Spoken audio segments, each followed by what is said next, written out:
Hey dear friends, this is doctor Preeti Batra और अपने इस चैनल पर बात करते हैं हम लॉ ऑफ रेजोनेंस की, मैनिफेस्टेशन की एंड लॉ ऑफ अट्रैक्शन की। आज हम बात करने वाले हैं कि लाइफ एकदम स्टक हो और कुछ ना समझ में आए कि आगे कैसे बढ़े। तो उस टाइम पर एक ABC मेथड से कैसे हम अपने आप को एक लेवल से दूसरे लेवल पे ले जा सकते हैं। ठीक है, अब समझते हैं कि सबसे पहले कि हम ये स्टक फील क्यों करते हैं। तो माय डियर फ्रेंड्स, होता ये है कि हमने ना बचपन से कुछ चीज़ों को प्रैक्टिस किया होता है।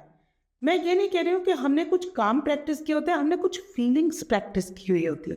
जैसे कि हमारे दिमाग के अंदर ना ये फीलिंग्स रहती है, आई एम नॉट लव्ड, कि मुझसे कोई प्यार नहीं करता। तो जिसकी वजह से ना बार बार एक हर्ट इमोशन हम फील करते हैं। हर्ट इमोशन ना हमको बहुत डिस्टर्ब करता है अंदर से, और बार बार ऐसी ही सिचुएशंस आती हैं जो हमारे इस फीलिंग को, हर्ट फीलिंग को बार बार वैलिडेट करता है। बिकॉज ऑफ विच हम ना बहुत हर्ट फील करते हैं और बहुत स्टक हो जाते हैं इस एक सिचुएशन में। यानी कि जो कोई भी आता है, मतलब हमारे जितने भी जानने पहचानने वाले आते हैं ना, वो सब हमको हर्ट ही फील करवाते हैं।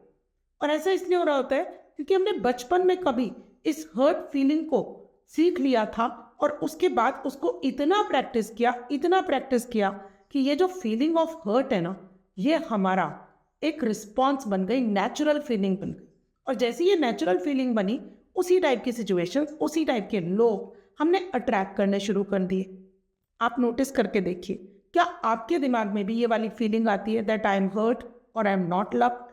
और आप नोटिस करके देखिए, क्या आपकी लाइफ में जो मौजूद कम से कम 5 लोग हैं, क्या उनके साथ में आप यही फीलिंग्स को बार बार एक्सपीरियंस करते हैं? इसके बाद जो दूसरा इमोशन आता है, वो आता है आई एम नॉट हर्ड। लोग मुझे सुनते नहीं है, मैं बोलती रहती हूँ लेकिन कोई मुझे सुनता ही नहीं है, कोई मुझे सीरियसली ही नहीं लेता। क्या ये फीलिंग आती है? तो ये फीलिंग ना अंदर से कुछ फ्रस्ट्रेशन देती है। क्या ये फ्रस्ट्रेशन की फीलिंग बार बार आती है या इरिटेशन देती है? क्या ये इरिटेट होने की फीलिंग आपके दिमाग में बार बार आती है? मतलब आपको ऐसा लगता है आपके एम्प्लॉयज़ आपकी नहीं सुनते, या आपके घर वाले आपके नहीं सुनते, आपके बच्चे आपकी नहीं सुनते, या आसपास में जितने लोगों को आप अपनी चीज़ें बोलना चाहते हो वो कोई सुन ही नहीं रहा है। तो जब ये फीलिंग आती है ना, जो अंदर से आपको इरिटेट करती है, क्या आप बार बार इरिटेट फील होते हैं? हर छोटी छोटी चीज़ के ऊपर इरिटेट फील होते हैं। यहाँ पर आप नोटिस करेंगे कि आपकी लाइफ के 5 लोग कम से कम आप नोटिस कीजिए, क्या वो भी इसी फीलिंग को आपको बार बार फील करवा रहे हैं? नेक्स्ट जो आपकी फीलिंग आती है, जहाँ आप स्टक फील करते हैं, वो होती है कि आई एम नॉट सिग्निफिकेंट, या फिर आई डोंट मैटर। मेरी कोई ना पहचान नहीं है, कोई मुझे पहचानता नहीं है, कोई मेरे को जरा सिग्निफिकेंट नहीं समझता, कोई मुझे इन्वॉल्व ही नहीं करता अपनी चीज़ों में। और यहाँ पर भी ना हमको बहुत फ्रस्ट्रेटेड फील होता है। और यही फ्रस्ट्रेशन हम बार बार प्रैक्टिस कर रहे होते हैं, क्योंकि बार बार यही वाली फीलिंग्स आ रही होती है, बार बार यही वाली सिचुएशंस आ रही होती है, क्योंकि एक पैटर्न बना हुआ होता है। क्योंकि जो काम हम रोज कर रहे होते हैं ना, उस काम का हमारी लाइफ एक पैटर्न ले लेती है कि सिमिलर टाइप के काम ही रोज होंगे, ऐसे ही रोज सिचुएशंस आएंगी, ऐसे ही रोज थॉट्स आएंगे, ऐसे ही आपके एक्शंस होंगे, राइट? ऐसे ही एक बहुत ही ज़्यादा, जो सबसे ज़्यादा डिस्टर्बिंग थॉट है, जिसने इस पूरे वर्ल्ड को डिस्टर्ब किया हुआ है, वो थॉट कहता है आई एम नॉट गुड इनफ। ये कंपैरिजन से आता है। जैसे ही, मतलब बचपन में अगर किसी ने हमारे सिबलिंग्स के साथ में, पड़ोसी के साथ में, या टीचर्स ने जो है ना आपस में हमें कंपैरिजन हमको कर दिया हो, या हम खुद भी बहुत जल्दी दूसरों के साथ में कंपेयर करके अपने आप को सोचते हो, इसने तो बहुत अच्छा, ये तो बहुत अच्छा काम कर रहा है, और इसने तो पता नहीं इतनी बड़ी गाड़ी ले ली है, वगैरह वगैरह वगैरह। और अंदर से हमको फीलिंग आती है कि I am an underachiever, कि मैं तो कुछ कर ही नहीं पाया अपनी लाइफ में, आई एम नॉट गुड इनफ, ऐसी वाली फीलिंग आती है। तो ये भी एक स्टक सिचुएशन है, क्योंकि हम बार बार उस चीज़ को फील कर रहे होते हैं ना, तो हम स्टक हो जाते हैं एक ही बिहेवियर में, एक ही थॉट में, एक ही लाइफ के पैटर्न में, और उसी टाइप की सिचुएशंस जो इस फीलिंग को बार बार हवा दे रही होती है। आप नोटिस करके देखिए, इनमें से कौन सी फीलिंग है जो आप सबसे ज़्यादा महसूस करते हैं? क्योंकि जो ये फ्रस्ट्रेशन की फीलिंग, जो इरिटेशन की फीलिंग, और जब आपको आई एम नॉट गुड इनफ में जो एंगर की फीलिंग है, क्या ये बहुत ज़्यादा आ रही है? तो ये जो स्टक पैटर्न्स होते हैं ना, इन पैटर्न्स को समझने के लिए हमको ये ज़रूर समझना है कि कौन सी फीलिंग है जो हम दिन भर में सबसे ज़्यादा जो है ना महसूस कर रहे होते हैं।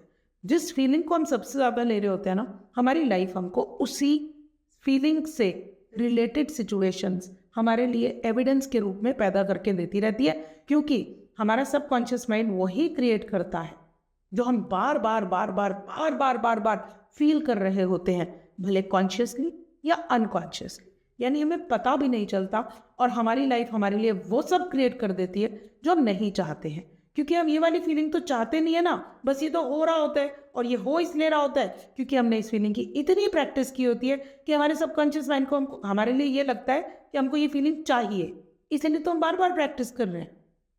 अब जब हमको ये समझ में आता है, ओह आई एम स्टक, अब मैं क्या करूं, अब मैं इसमें से बाहर कैसे निकलूं, तो माय डियर फ्रेंड्स, आज मैं आपको बताने वाली हूँ ABC मेथड, जिसके थ्रू आप आराम से अपने स्टक पैटर्न्स को चेंज कर सकते हैं। कैसे? पहली चीज यहां पर आती है A, and A stands for acknowledge and accept. यानी कि अपनी इस सिचुएशन को समझिए और एक्सेप्ट कीजिए और अपने आप को बताइए इट्स ओके, इट्स ओके, क्योंकि तुमने इतने महीने, इतने साल, इतने अरसे आपने इस चीज की प्रैक्टिस की है, तो it's okay to feel like that, क्योंकि आप बार बार इसकी प्रैक्टिस कर रहे हो। सो इट्स ओके, आप अपने आप को बोल रहे हो इट्स ओके, लेकिन साथ में आप अपने आप को ये भी बोल रहे हो इट्स ओके टू चेंज ना, राइट? यानी कि पहले आपने एक्नॉलेज किया, एक्सेप्ट किया, और फिर बी यानी कि ब्रेक द रेजिस्टेंस। सेकंड जो आपका स्टेप है यहाँ पर, ब्रेक द रेजिस्टेंस। जो अब रेजिस्टेंस आ रही है इस पर्टिकुलर सिचुएशन के लिए, क्योंकि अब जब आप इस फीलिंग को चेंज करना चाहेंगे ना, तो आपका माइंड उसको चेंज आसानी से नहीं करने देगा, क्योंकि जो आपका माइंड है ना, उसके लिए एक फीलिंग जिसको वो बहुत टाइम से प्रैक्टिस कर रहा है, वो उसके लिए सेफ जोन है। तो अपने सेफ्टी जोन से जैसे ही आपका माइंड आपको बाहर निकलते हुए देखेगा ना, वो आपको उसके रेपरकशंस देगा, यानी कि उसकी प्रतिक्रिया देगा। यानी मन में आने वाली जो क्रिया है, जो आप एक्शन ले रहे हैं, उसकी प्रतिक्रिया उन थॉट्स के रूप में आएगी जो आपको इसी सिचुएशन में रहने को मजबूर करे। ठीक है, लेकिन क्योंकि आपको पता है कि आपने इस स्टक पैटर्न को तोड़ना है, तो आप उसको अपने आप को बोलेंगे ब्रेक द रेजिस्टेंस करते time, it's okay, I am now getting into a new zone and it's okay to get into a new zone. And then you will tell yourself, it is safe to break the resistance. It is safe to break this resistance. कोई भी जो भी आपका thought है ना, जिस thought के लिए आप ये कर रहे हैं, सो आप इस चीज़ में अगर आप बोलते हैं I am not good enough, let's say, so आप अपने आप को बोलेंगे it is safe to feel that I am more than enough. Let's say अगर आपकी ये फीलिंग है आई एम नॉट लव्ड, तो आप अपने आप को बोलेंगे it is safe to feel loved. बहुत बड़ी रेजिस्टेंस आएगी जिन लोगों के दिमाग में ये थॉट बचपन से चलता आ रहा है ना, आई एम नॉट लव्ड, उनके मुंह से बोला भी नहीं जाता that it is safe to feel loved. आप ट्राई करके देखिए, अगर ये आपका पैटर्न है तो आपके मुंह से ये बात निकलेगी ही नहीं, क्योंकि इतनी रेजिस्टेंस होती है। लेकिन ये बात आपको बार बार प्रैक्टिस करनी होगी। It is okay to feel loved, it is okay to feel more than enough, it is okay to feel significant, it is okay that people are listening to you. Okay, तो आपने अपनी resistance को break किया by feeling safe in this new behavior. Are you getting my point? That means आपने acknowledge and accept किया, जो आपका A है। B stands for break your resistance, यानी कि अपनी रेजिस्टेंस को आपने ब्रेक किया by creating a line which gives you a contrast meaning. ठीक है, यानी जो आपका पहले वाला बिहेवियर है या पहले वाली फीलिंग है, उसकी एक कंट्रास्ट फीलिंग आपने अपने मन में बोलकर बार बार अपने आप को बोलनी है, रिपीट करनी है। बिकॉज ये जब तक आप रिपीट नहीं करेंगे ना, तब तक पुराना जो रिपीटेड पैटर्न है उसको चेंज नहीं कर पाएंगे। क्योंकि जब आप रिपीट करते हैं तो उसके बाद में आप उस फीलिंग को फील करना शुरू करते हैं धीरे धीरे। तो सी यानी कि जो लास्ट आपका मेथड के अंदर जो सेंटेंस आता है या वर्ड आता है, दैट इज क्रिएट। क्रिएट क्या करना है? अब आपने इस नए थॉट के एविडेंसेस क्रिएट करने हैं। माय डियर फ्रेंड्स, बहुत ज़्यादा मुश्किल होता है हमारे लिए ना नए पैटर्न्स के एविडेंसेस को नोटिस करना। ठीक है, से फॉर एग्जाम्पल, क्योंकि आपने हर बार इन बातों को नोटिस किया है कि आई एम नॉट लव्ड, कि मेरे लव्ड वंस मेरी केयर नहीं करते हैं, तो आई एम हर्ट। आपने इन फीलिंग्स को बहुत ज़्यादा प्रैक्टिस किया हुआ होता है। अब आपको क्रिएट करने evidence for your new thought process. जो आपने ब्रेक दी रेजिस्टेंस करके एक न्यू थॉट प्रोसेस बनाया, it is safe to feel love. ठीक है, अब आपने बना तो लिया, लेकिन अभी भी आपका पुराने पैटर्न्स के हिसाब से लोग वैसे ही बिहेव कर रहे हैं जैसे करते थे। लेकिन आप नोटिस करके देखिए, अगर वो लेट्स से उनके 10 बिहेवियर्स में से एक बिहेवियर भी ऐसा है ना जहां आपको फीलिंग आती है कि अरे इन्होंने मेरा ख्याल रखा है, तो आप उस फीलिंग के ऊपर फोकस कीजिए। तो यहाँ पर क्रिएट करने एविडेंसेस, अगर एक छोटा एविडेंस भी मिल रहा है ना, तो क्रिएट करने के बाद में उसको सेलिब्रेट करना है। ठीक है, यानी कि क्रिएट एंड सेलिब्रेट, यहाँ पर इसका सिंपल सा मतलब यही है कि आपने नया थॉट जो भी अपने दिमाग में है, से for example I am more than enough, इसका आपने एविडेंस जो है ना क्रिएट करना है। तो कोई भी आप काम करते हैं जिसको आप पूरा कर लेते हैं ना, जो आप यूजुअली भी पूरा कर लेते थे लेकिन आप नोटिस नहीं करते थे, अब आपने उसको नोटिस करना है। आपने उसको नोटिस करना है कि अरे ये वाला काम तो मैंने कर लिया, अरे ये तो मैं कर सकती हूँ या कर सकता हूँ। तो जैसे ही आप अपने आप को वो आई एम मोर देन इनफ वाली फीलिंग में लेके जाएंगे ना, बार बार लेके जाएंगे और फिर इसको सेलिब्रेट करेंगे, wow I can do this. जैसे ही आप ये काम करना शुरू करेंगे, धीरे धीरे आपके ये एविडेंसेस बढ़ने शुरू हो जाएंगे और आप अपना जो रेजिस्टेंस है, यानी कि आपका जो पैटर्न है, उसको तोड़ पाएंगे।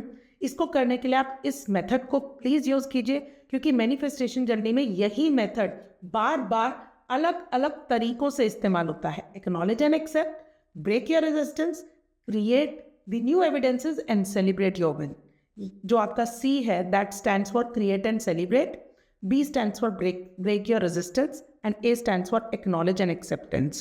My dear friends, अगर आप अपने स्टक पैटर्न्स को तोड़ना चाहते हैं तो इस फ्रेमवर्क को, इस मेथड को ज़रूर यूज़ कीजिएगा और कमेंट्स में ज़रूर लिख के बताइएगा कि आपको मेरे वीडियोस कैसे लगते हैं, और इन सजेशंस को जब आप इम्प्लीमेंट करते हैं तो क्या आपकी लाइफ में कोई चेंजेस आते हैं, ट्रांसफॉर्मेशन आता है, क्योंकि वही मेरा मिशन है, just to create that impact in people's lives so that people can feel transformed. वो लाइफ जी सके जो ट्रूली हम सब डिजर्व करते हैं, और हम सब डिजर्व करते हैं भगवान का दिया हुआ harmony, peace and joy. Thank you so much for watching.